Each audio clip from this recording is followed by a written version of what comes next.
Hey, everybody. Welcome to the latest installment of MSP Business School. As always, I'm Brian Doyle, your host here with you today.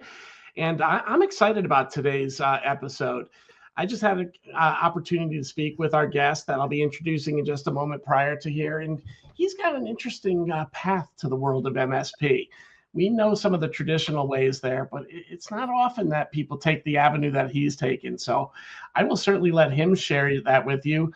But now I would like to introduce Matt Yesbeck, owner of MSPX and Yesteck IT Services. Yes. Matt, hello, welcome. Brian. Yeah, thank you. Thank you for having me on the show. You bet. You bet. So, hyped up the intro a little bit there, but you did just share a very interesting path into how you got into the MSP world, a little bit different than most. So yeah, maybe take us a little bit through your background and let people get to know you. Yeah, sure. Absolutely. So I've been in IT on the technical side for 28 years now, working in corporate America for large MSPs, small MSPs, did 3 years with the DoD, working at different military bases. And through those years, I've experienced 5 or 6 layoffs that have just occurred through working for an MSP, being placed with a specific customer. That customer doesn't renew, or our contract gets undercut, underbid, and there's nowhere else to put you. And so the long and short of it is, after spending all of this time in corporate America, working in technology, this past May, I experienced the same thing after being with a customer for 9 years. We were severely undercut when the contract went out for bid, and I was laid off. And so that really is where I decided, okay, I need to make a decision. Am I going to go back into corporate America and get on that merry-go-round again and do that, where I'm fulfilling a sold contract, but I have no real control over the sales and the customer satisfaction, all that stuff. So anyway, decided to open up Yesteck IT Services, and that happened in June of 24. Interestingly, as Brian was alluding to, a year before that, my son, who's also in IT and was working for a local MSP, as an MSP director, had been tasked with trying to find bad fit customers that needed to be pruned, that were overworked, that were taxing morale within the business, or maybe just were not in the type of structure and business that the direction of the MSP was looking to go, right? And for a lot of us MSPs, that's just like the early contracts that we take on, right? Maybe now our minimum is 15, 20 seats, but back then we take a 5 or a 7 or a 10 because, hey, I mean, that's still money, right?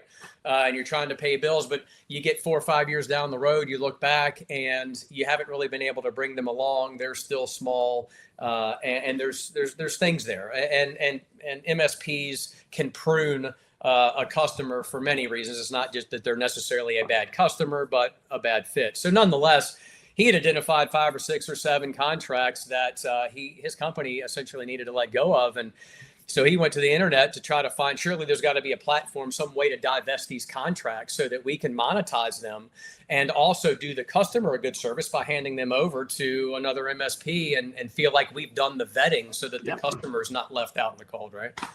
And lo and behold, there was none. So he comes to me and says, hey, Dad, I know you've been in this almost 30 years, and have you done this before? And I'm like, no, that's a very interesting gap you found, right? Let's open up a Google search engine and see what we can find. So we're a dozen pages deep into a search results, and we're just not finding any unified platform for this type of marketplace. We're seeing spots where MSPs might partner with one another locally to maybe hand off business. So kind of a swapping situation. We've seen a few M&A brokers that have had to divest contracts to help gender or nurture a sale from a seller to a buyer who maybe doesn't want a dozen specific contracts. So we know it was happening, but it's just very fractured, and it was hard to even find where that exists. And the reality is, sorry. Yeah, go ahead. Yeah. I was going to say, the reality is one man's garbage is another man's gold too. And a lot of these clients are prime to grow with the right opportunity. You know, as Yeah. my MSP was scaling, that was often a question that would come up at different tiers of our growth. Hey, do we still fit your model? We'd hear from the customers. I think you've outgrown us. And Exactly. you really got to look at your portfolio sometimes and say, am I doing a disservice to this company as well? Do they need something different than what we're able to provide today? And we struggled with those outlets, and we partnered, just like you said, with a couple local firms that we might be able to pass them to, but not always were we successful in that pass. Right. And the customer either had to stay with us or they were left out in the cold. And you don't want that either for anybody that's been with you for a long time. Exactly. That's a great point, because a bad fit customer could be a bad fit for several different reasons. It doesn't necessarily have to mean that they're a bad customer, right? I mean, and so whatever those reasons may be for your individual MSP, that's just the time to be able to try to make this a win-win situation, right? Again, we can monetize the contract for us, get one more dip into that MRR, and then yet we get to tell the customer, hey, it's not a good fit for whatever reason anymore. And there's certainly messaging matters here, but conveying that message and then saying, but we have done all the vetting for you. We know you're not a technology company. That's why you have an MSP. And we have found an MSP that's going to take care of you as well as or better than we have. And so again, it's a win-win situation. So when we found that didn't exist, we decided to go ahead and develop this minimally viable product, MVP marketplace, right? And we spent 6 months of late 2023 developing the marketplace to really, if nothing else, a proof of concept, right? We wanted to see, was there interest within the MSP industry for such a place?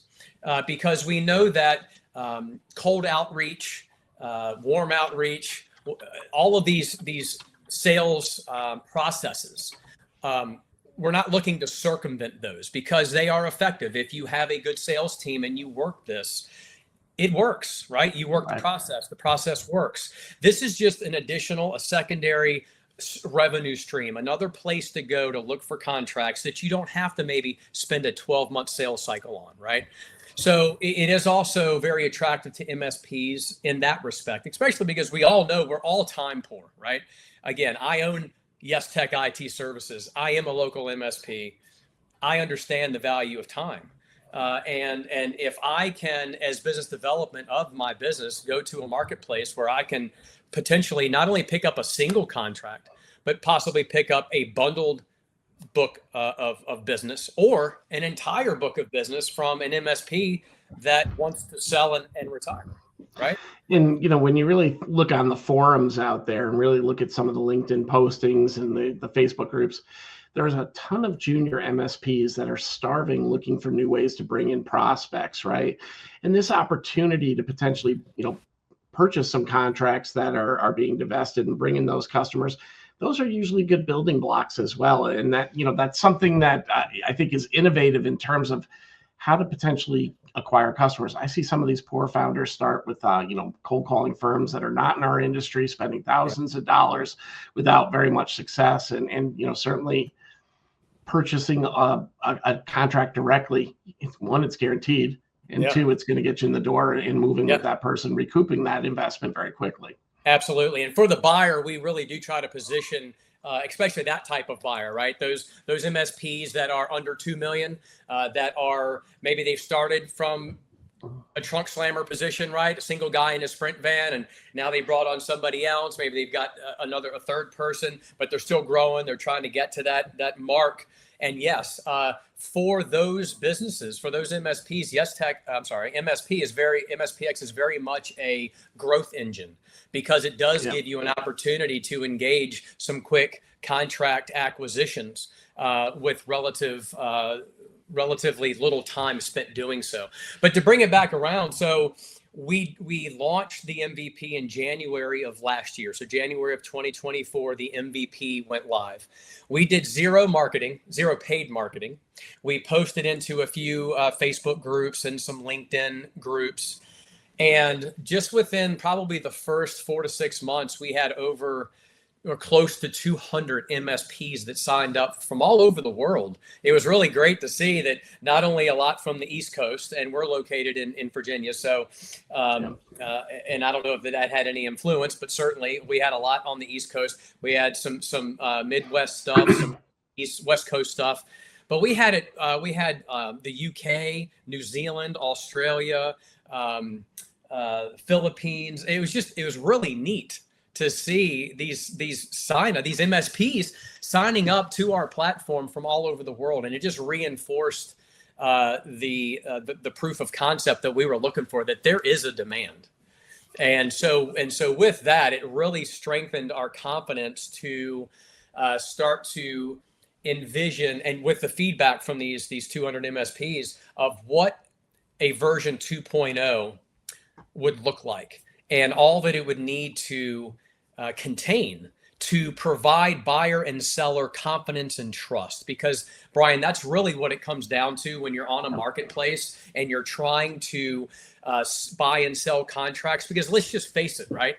That contract traces all the way back to a customer, right?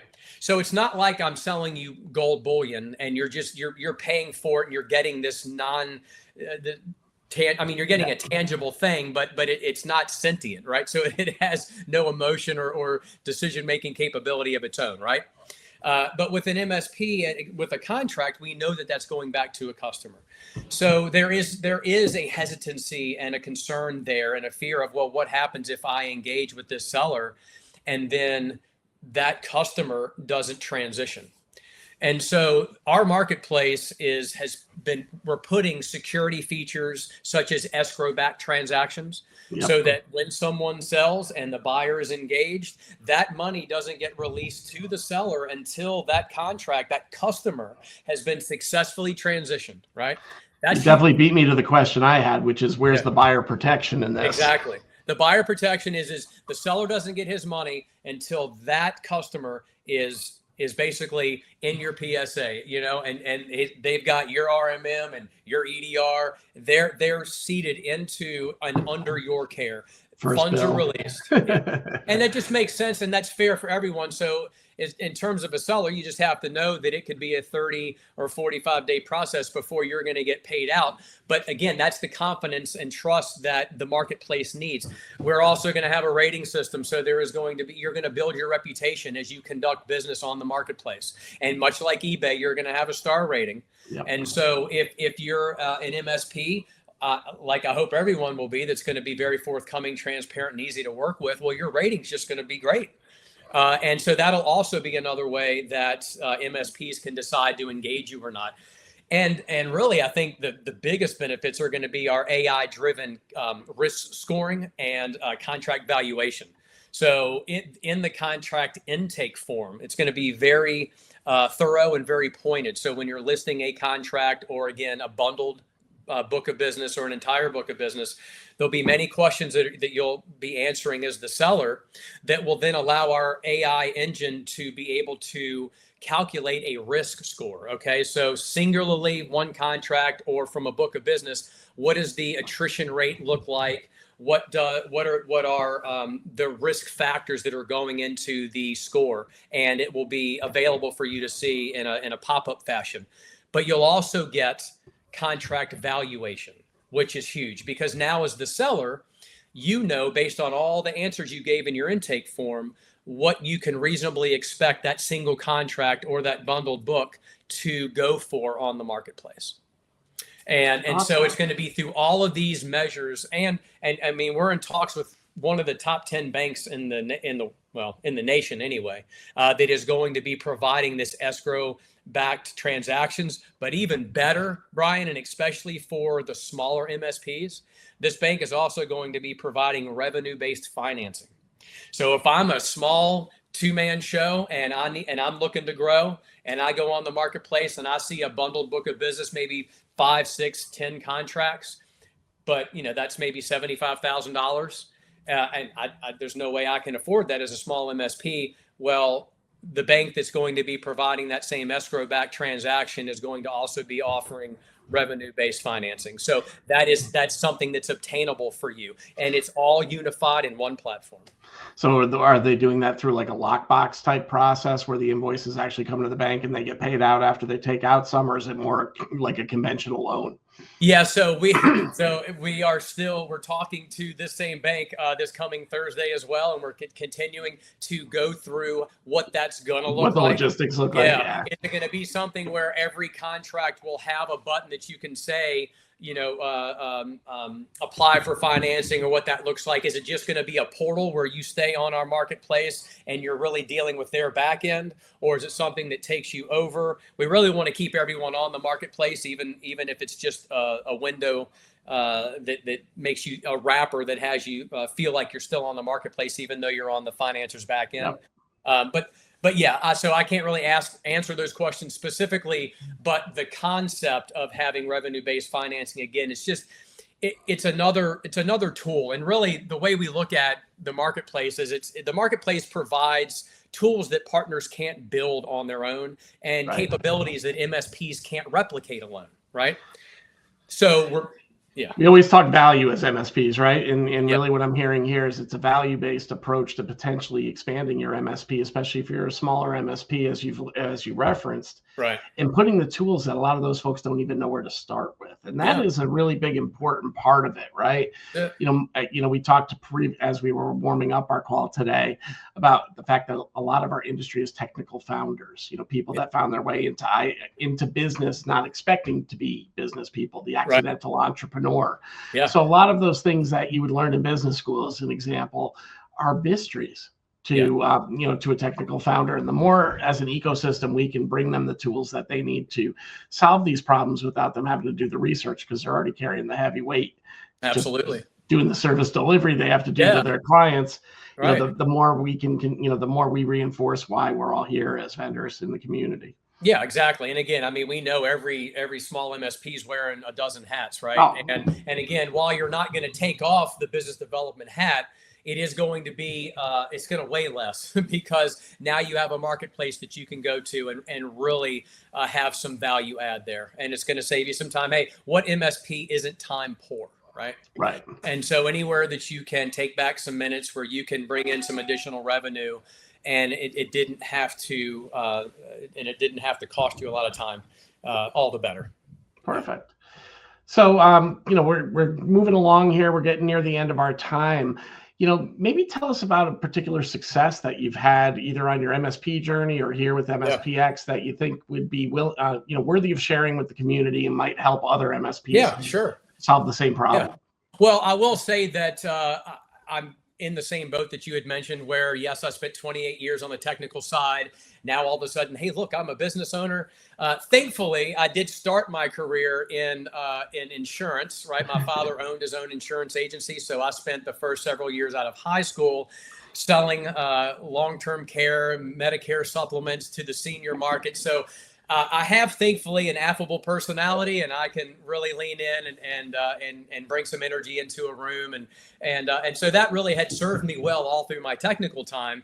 But while did I know how much that was going to help jumping into business on my own, right? And now I'm the guy that's having to attend these business networking events and doing all of this LinkedIn stuff and doing podcast interviews and webinars, and so thankfully that skill set never fully left me and was like getting back on a bicycle. So I feel fortunate in that.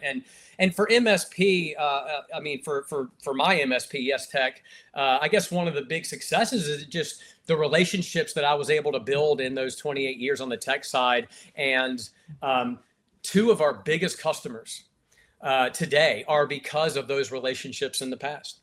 And so very thankful for that, that I never burned any bridges. Yep. And that I made an impression even when I really wasn't trying to, because it's not like it personally benefited me. I'm working for somebody else. But again, that's just where personal integrity comes in and doing the right thing. And people recognize that. So when they saw that I was breaking out on my own, they were like, hey, we want to be with you. So that's certainly a success. And then continuing to see some of these referrals now start to come back in as I'm putting in all this time into business development. On the MSPX side, great success really for us was when we launched that MVP product, and we got such a resounding response of demand, again, with zero paid advertising. And a real it was a real eye opener and very rewarding for us to continue to do this and take this into the best that it can possibly be. And so with MSPX now, we are actively in the middle of a round of funding that looks like it is going to be happening very soon. Of course, never soon enough for me, but when that does happen, we have all of the features of version 2.0, which really is going to be a full-on, fully featured, escrow-backed, all this great stuff that should be launching towards the end of August, possibly early September. And at that point, or leading up to that, that's when the channel, the MSP channel industry as a whole, will start to see a lot more marketing for MSPX and a lot of education. Because let's just face it, we get stuck in our ways, and the processes that we go about doing every day become familiar, right? And you can get stuck in a rut doing that. And when you're unfamiliar about a platform like MSPX, and how it can actually operate and do so successfully without you having to worry about what's going to happen with the customer, what's going to happen with my money, should I put it up, what's going to happen. All these questions are going to be answered and addressed in a very systematic and very intuitive way on the marketplace. So just very excited for all that to continue to go. And really the best is yet to come when it comes to the marketplace. So very excited with that. And I will finish with this. We're eating our own cooking, right? I mean, I am a local MSP. And as soon as the version 2.0 of the marketplace opens and we start loading in those supply side of contracts, just as everyone else will, Yesteck is going to be look at buying some contracts. So that's also very neat because I get to take my MSP through this same process. So I hope that people understand that should give us certainly a level of credibility because we're eating our own cooking. We recognize the challenges and struggles, growth struggles, pruning struggles of an MSP. We've provided a marketplace and we are going to use it as well. Awesome.